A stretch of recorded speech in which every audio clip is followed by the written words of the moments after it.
back to our continuing coverage of the George Zimmerman not guilty verdict. You're looking at a live picture now of the White House, 5:34 p.m. Eastern Time.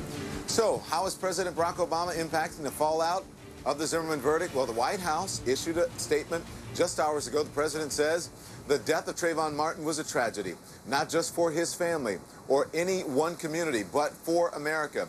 I know this case has elicited strong passions, and in the wake of the verdict, I know those passions may be running even higher, but we are a nation of laws and a jury has spoken. I now ask every American to respect the call for calm reflection from two parents who lost their young son. And as we do, we should ask ourselves if we're doing all we can to widen the circle of compassion and understanding in our own communities. We should ask ourselves if we're doing all we can to stem the tide of gun violence that claims too many lives across this country on a daily basis. We should ask ourselves as individuals and as a society how we can prevent future tragedies like this. As citizens, that's a job for all of us. That's the way to honor Trayvon Martin. So let's bring in our panel now. I have a feeling I'm going to have to separate all of these guys. Attorney and TV host Mo Ivory joins us from Atlanta, along with diversity and inclusion expert Buck Davis. In New York, we have radio host and New York City Tea Party co-founder David Webb. So, Mo, I'm going to start with you first. Sure. How does President Obama's statement affect the fallout from the Zimmerman verdict, if at all? Sure, Don.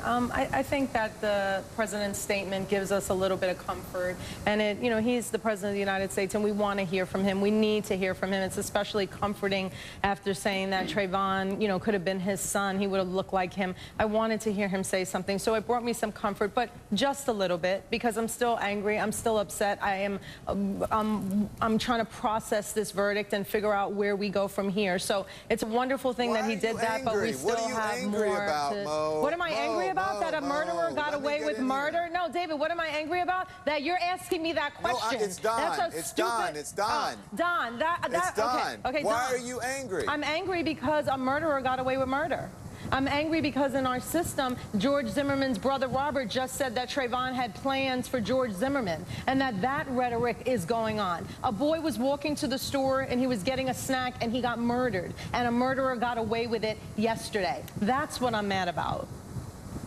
Well, what do you have to be mad about it? I mean, because, listen, people don't like verdicts all the time. And do you think it's productive to be angry? I mean, maybe it's not the right emotion that you're, I don't know. No, Don, it's the right emotion. No, it's the right emotion. You're angry. No, I am angry about it. Okay. I'm angry that we live in this society where this kind of thing can still happen, and that we're having this conversation like, oh my gosh, I don't even understand why people are pulling the race card. You don't have to pull the race card. It's out. We live with it every day. We wake up and it's out. We go to work and it's out. We get in our cars and it's out. We go to trials and the race card is out. Nobody has to pull it because it lives outside in America every day. That's why I'm angry. And I think everybody, not just African Americans, everybody should be angry that a 17-year-old boy was murdered in cold blood and the murderer is free. Okay, all right, Mo, let us get in here. Buck, I promise you're going to get to talk this time. Mo, why are you shaking your head in disagreement here? No, David. Well, look, I understand outrage over not getting the verdict you want.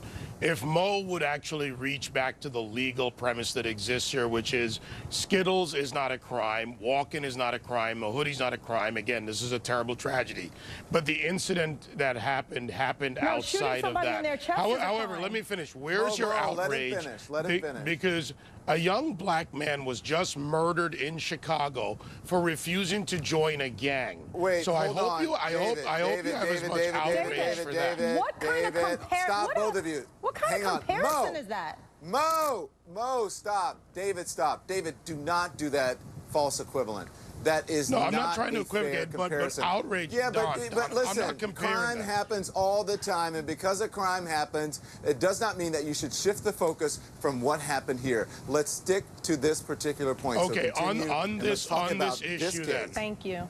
On this issue then, the system played out again.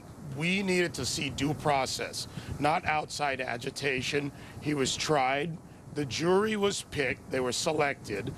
They had a jury that made a decision on second-degree manslaughter, on second-degree murder, on the manslaughter charges. They acquitted him. The system worked. Now, if you don't like the verdict, I can understand that. But to take it beyond that into the continued hyperbole of it's race, in the dark, rainy night with a hoodie on, walking away from him, and with a 911 call to back it up, he couldn't even identify him clearly. So he wasn't racially profiling him. This is a tragedy. And a travesty is when you get to the point where race becomes the overwhelming issue rather than the justice system. But David, The don't you justice think... system is broken. Okay, But David- all right, hold on, guys. You're going to have to let me lead this conversation.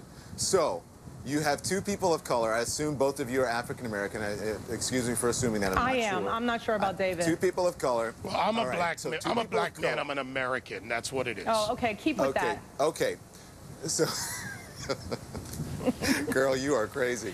So, you have two people Well, I of guess I'm not color black. disagreeing Yeah, on keep whether, that until whether you're it's driving in your not, car and you get whether stopped. it's color, whether it's not, and then you have a white man in the middle, and I'm wondering what he thinks this is all about. But we're going to have to hold that and hear what he has to say after the break. Don't go anywhere. I'm here in Sanford, Florida. Let's get back now to our conversation about race and about the president's impact on the culture surrounding Trayvon Martin's death and the Zimmerman trial. Is it appropriate for the president to weigh in on a case when there are so many other cases that don't get a presidential mention? So we talked about that. I want to finish up with that before we get to Buck, and because I said I was going to let Buck here. Do you think that it's appropriate for the president to weigh in here, David? Well, the president had to follow up on his initial statement when he made the comment that if I had a son, he would look like Trayvon. So I expected that. I don't think that should surprise anyone. Okay. So, Buck, you've heard what David has to say. You've heard what Mo has to say. They two people of color, both feeling differently about race here. How do you feel about race in this particular situation? Well, let's start with the energy that surrounds this case, which is an indicator of the pulse of the racial problems in this country. The reason why people are stunned, but not shocked. I don't know a lot of people who are shocked at the verdict. I think that this is a very familiar space for black people. I think that this is nothing new for their group, and for many of the people in my fold, it is yet another unfriendly reminder of a justice system that seems to be working so effortlessly for other groups of people and not working as well for people of color. So that is the tension. Now, David, I want to ask you this. Don't you think this is worst case scenario for making assumptions? That he first started profiling him by a couple of data points. And I see this all the time in corporate America, where we take a look at someone's height, weight, skin color, or their sexual orientation, and we begin to use that as an indicator of their capability on the job, as an indicator of their potential. So you take that same filter and you apply it to this situation, and he's on some level, David, he has predicted criminal behavior. Wouldn't you agree, David? He didn't profile a black man. I'll answer your question, and if you listen to the 911 call, then you get the answer that he wasn't even sure of it. Two, whether he profiled him David, as... he wasn't Wait a sure minute. he was a black man? He told Let them me- that he let me thought he ask was questions black. here. He wasn't He sure was he not was a sure black in his kid? 911 call, except for the NBC edit, which tried to portray it as black. He said he wasn't sure if he was black or Hispanic. I don't remember the exact words. So he wasn't profiling just a black man. That's part of the false narrative that's being used here. Now, there was a problem in that area, and for better or worse, George Zimmerman made a mistake, in my opinion, by going ahead and profiling some form of behavior from someone he didn't recognize. That was an error. These are two elements An I error. think An error frankly that should led not to have come murder. together. An error that led to murder. Mo, I'm going to ask you, please, you will get your turn, okay? But I think you're being disingenuous about that. He wasn't sure of the exact ethnicity of the person that he was following, but I'm sure he could see the person to figure out that it was a person of color. He said, maybe he's black, maybe he's Hispanic. But I think you're being disingenuous, David, when you're saying he definitely He was asked by the operator. The operator used the terms first. Yes, the operator said, I and then believe he he's said, black. I don't know. He followed. Now, even that aside, that doesn't speak to the incident which led to the tragic death of Trayvon Martin. That is one incident, and that was a bad decision that led to a worse incident.